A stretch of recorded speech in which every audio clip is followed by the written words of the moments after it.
Eu quero comentar sobre um vídeo que surgiu na internet de um pai e sua filha, né? Ele vai buscar a menina na escola e na hora da saída ela fala: pai, eu não quero ir no teu carro porque ele é muito velho.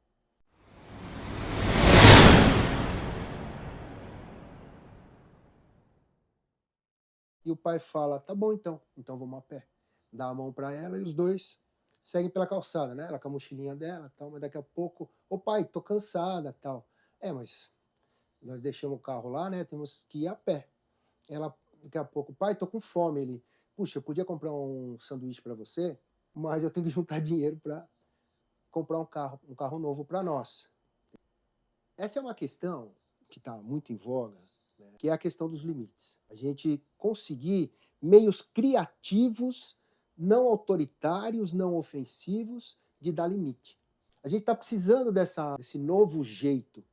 Porque, veja, até uma geração atrás, duas, a minha geração, a geração dos meus pais mais ainda, eram normais castigos físicos, bater nas crianças, ter falas de opressão, cala a boca, faz porque eu estou mandando, é porque assim deu, não preciso explicar. E houve um entendimento, há umas duas gerações atrás, algumas décadas, de que isso dava consequências psicológicas e que podia se evitar, podia ser uma profilaxia, esse autoritarismo dos pais, etc. Só que aí de uma geração para outra, de uma forma muito rápida, assim que a cultura tenha absorvido isso, ou conseguido maturar, se pulou de um extremo para o outro. E agora nós estamos lidando com as consequências desse outro extremo, que é a falta de limites. Uma pitada disso que nossos pais faziam, eu digo nossos pais porque eu já estou com 60 anos. Então, essas gerações anteriores faziam, e a anterior, se você for mais ainda, era normal castigo com bater, entende? Com palmilha, e era um autoritarismo sobre a criança, mas essas gerações foram gerações de guerreiros, de pessoas com desejo de mudar as coisas, de sair dali assim, sair da casa dos pais, tal. De uma hora para outra a gente pulou, entendeu isso como errado, foi para o extremo oposto. O que acontece é que nós estamos matando o desejo das crianças. Nós estamos vivendo hoje, início do século XXI, a maior epidemia de todos os tempos de depressão infanto-juvenil. E está chocante o número de adolescentes que está se matando.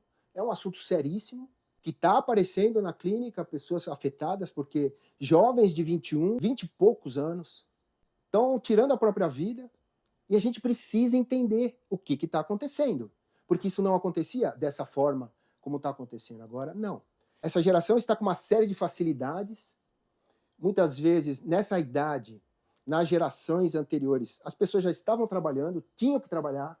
O perfil das pessoas, dos jovens que estão nesse tédio, que estão se cortando, para sentir alguma questão, ele nasce no contexto de pessoas que foram privadas de frustrações. As frustrações são fundamentais, a gente aprender a lidar com as frustrações é fundamental para a gente, porque assim, toda opção é uma renúncia, toda opção é algo que eu quero satisfazer e algo que me frustra, que eu tenho que renunciar. Sempre assim as coisas na nossa vida, eu quero ser casado e eu quero não ser casado para poder ter outras relações. Bem, você tem que tomar a tua opção e saborear o que tu ganha, porque tu perde alguma coisa. E você tem que computar o que perde. Você ficar tentando ter as duas coisas é que ocasiona os problemas da vida. É entender, é uma opção. No processo de amadurecimento do ser humano, quando a gente, as crianças, veja, os pais, eles fazem o papel, principalmente no primeiro setênio, os primeiros 7 anos de vida, é fundamental os pais pegarem a responsabilidade sobre as frustrações das crianças. As frustrações existem porque eu coloco frustrações na sua vida. Eu, seu pai, eu, sua mãe. Então, assim, você tem que tomar banho porque eu estou dizendo, posso te explicar tudo, mas você tem que tomar banho. Você tem que escovar os dentes. Eu vou determinar a hora que você vai embora da festa de aniversário. Vou determinar as roupas que você pode usar nessa festa. Meu filho queria ir na festa de aniversário de pijama. Ele passava o dia de pijama e, inclusive, na festa de aniversário de pijama. Não, filho, você não pode ir de pijama na festa. Ah, mas eu quero. Não, mas existe um pacto social, existe uma coisa. Mas o pai e a mãe se responsabilizam. Olha, você não pode ir de pijama porque eu que estou determinando isso. Já no primeiro setênio isso é fundamental, porque a criança vai entender, as frustrações do mundo existem por causa dos meus pais. Aí ela consegue criar um mundo imaginário onde não há frustrações. Ela tem direito, toda criança tem direito de inventar um mundo imaginário onde não há frustrações, que é o que todo mundo queria. Mas isso, como isso não existe, tem que ter uma jogada. A jogada é a culpa dos meus pais. E é a responsabilidade dos pais assumir isso. Os pais ficam evitando colocar as frustrações que são dadas pelo pacto social, que são dadas pela natureza, que são dadas que depois que essa criança crescer, virar um adolescente, ela vai descobrir que isso existe na realidade. As frustrações estão na realidade. Cada opção que a pessoa tiver, uma pessoa adulta, autônoma, ela assume as frustrações pelas quais opta, porque está assumindo também o que quer ir atrás.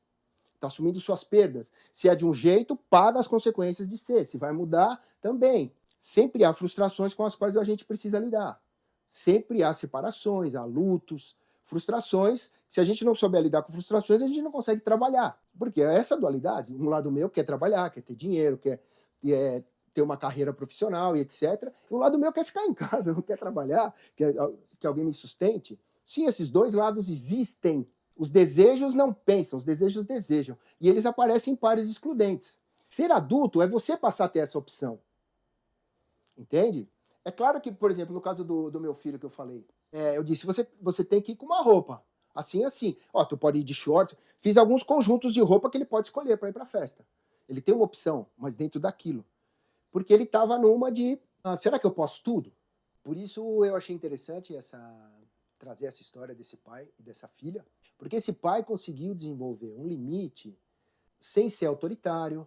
Ele disse, tá bom. Veja, ele não negou as consequências que a vida iria apresentar para ela nessa situação. Tem uma história que eu gosto muito, que é a história de um pai que o filho veio com aqueles carrinhos, que é aquela rodinha, aquele ferrinho, e aquela rodinha sai toda hora. E veio com aquela rodinha e trouxe, pai, olha. E o pai olhou, falou assim, não tem jeito, temos que jogar fora. E largou o negócio ali.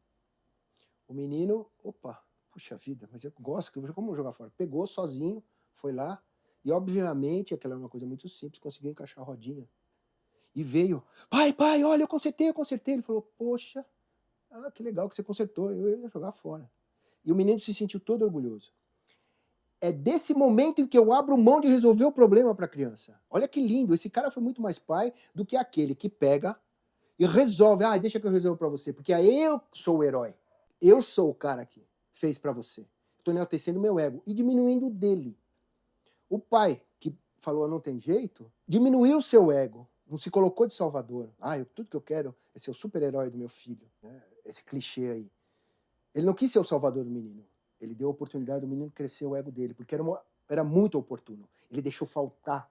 Então são formas não autoritárias de você apresentar uma frustração ou não negar. Porque, veja, a menina queria um carro mais bonito, mais chique. E o pai mostrou, olha só como é importante o carro que a gente tem. Mas você não está vendo, é claro que você não está vendo, você não tem experiência de vida. Então eu vou te mostrar. Muito bom, assim, ele conseguiu dar limite de uma forma criativa, nova, que não é batendo. É isso que a gente precisa aprender nessa nossa nova geração. Como é que a gente vai dar limite para essas crianças? Mas precisa dar, não pode correr dessa obrigação. Todo mundo queria ter filhos que nascessem autolimitados. Os pais estão evitando dar limite para os filhos porque é ruim para os pais dar limite, porque eles querem criar um mundo sem frustração para os filhos, um mundo que eles mesmos não tiveram. Isso é muito bom, enquanto projeção para os seus filhos, mas não está preparando eles para a vida, porque se soltar na vida, não vai ter esse lugar sem frustrações, pelo contrário. E cada pequena frustração vai doer muito, vai dificultar o caminhar.